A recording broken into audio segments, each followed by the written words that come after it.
আমি ছোট্ট একটা গল্প আপনাদের সামনে বলবো। গল্পটা দিয়ে আপনারাও কাউকে বুঝাতে পারবেন।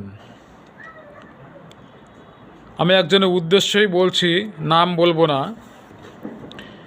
তো গ্রাম থেকে একটা লোক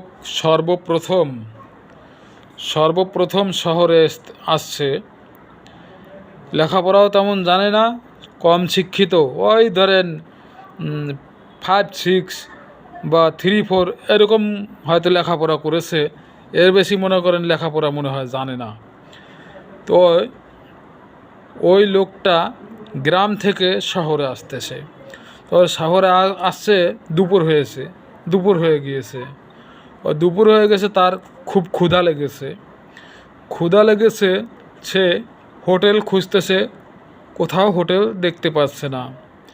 তো উনি হাঁটতে হাঁটতে একটা আদালতের ভিতরে চলে গিয়েছে।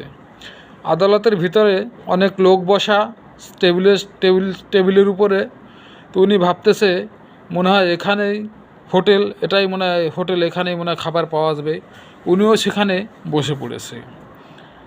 এখন জজ সাহেব কাঠের হাতুড়ি দিয়ে বলতেছে অর্ডার অর্ডার, আর উনি দাঁড়িয়ে বলতেছে 2টো সিঙ্গারা 1 কাপ চা। হ্যাঁ, সবাই তাকিয়ে আছে। ভাই, আপনি কোথা থেকে এসেছেন? কী ব্যাপার, আপনি এখানে 2টো সিঙ্গারা 1 কাপ চা চাইলেন, কী ব্যাপার, আপনি জানেন এটা কোথায়? কয় ভাই, এটা হোটেল না, আমার খিদে লাগছে ভাই, আমি হোটেলে ভাত খাইতে এসেছি। ক্ষুদা লাগে, 2টা সিঙ্গারা একটা চা খেয়ে অন্তত খিদাটা মিটাই। তো ভাই, এটা হোটেল না, আপনি তাড়াতাড়ি বের হয়ে যান, এটা আদালত, আপনার নামে মামলা হয়ে যাবে, আপনি চলে যান, তাড়াতাড়ি বের হয়ে যান। তাহলে আবার একটা কথা বলি, আমরা গাছ কিনি, গোল গাছ, মনে করেন চিকন গাছও কিনি, মোটা গাছও কিনি। একটা আছে বললি, একটা আছে আন্ডার 2, আর এটা হচ্ছে ওভার 2, ওভার 3। হ্যাঁ, 3 ধরনের গাছের 3 রকম দাম। হ্যাঁ,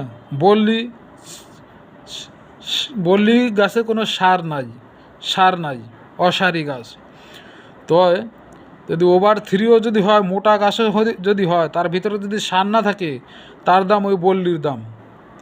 তো মানুষ যতই মোটা হোক, তার ভিতরে যদি জ্ঞান না থাকে, গাছের ভিতরে সার না থাকে, মানুষের ভিতরে যদি জ্ঞান না থাকে, তাকে মানুষ বলে গণ্য করা হবে না, বলা যাবে ওর ভিতরে জ্ঞান নাই, ওর কোনো দামও নাই। তো কিছু লোক আছে এরকম,